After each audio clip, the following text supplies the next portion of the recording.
আসসালামু আলাইকুম এভরিওয়ান। আজকে আমি ইফতারের জন্য তরমুজের লাচ্ছি তৈরি করে দেখাচ্ছি।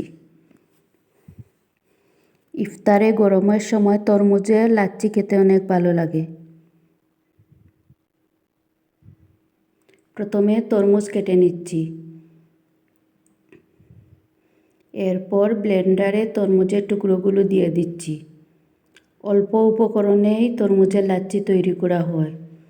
লাগবে শুধু তরমুজ, দই, টক দই বা মিষ্টি দই, যে কোনো দই নিতে পারেন, বিট লবণ, চিনি এবং পানি।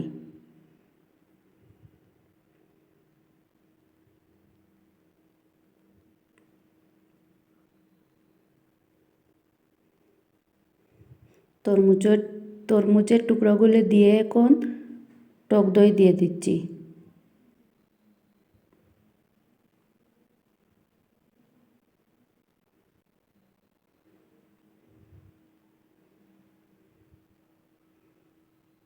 এখন বিট লবণ দিয়ে দিচ্ছি।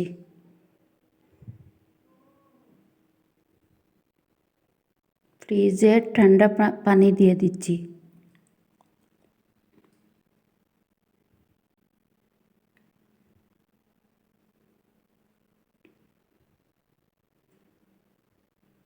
এখন ব্লেন্ড করে নিচ্ছি।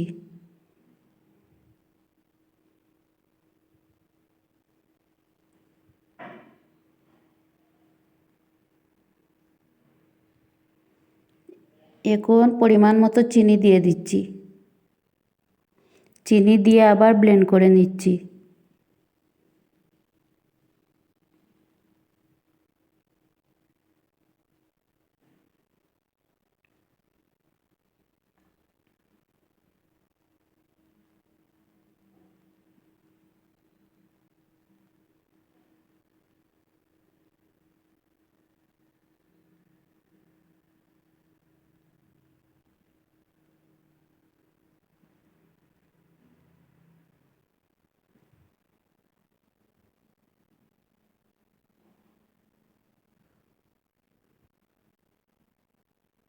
এই তো হয়ে গেল তরমুজের ঠান্ডা ঠান্ডা লাচ্ছি।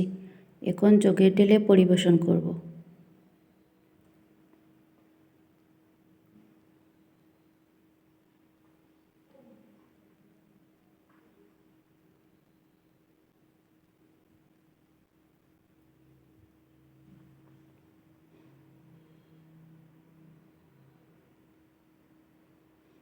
আপনারাও রাখতে পারেন ইফতারের সময় ঠান্ডা ঠান্ডা লাচ্ছি।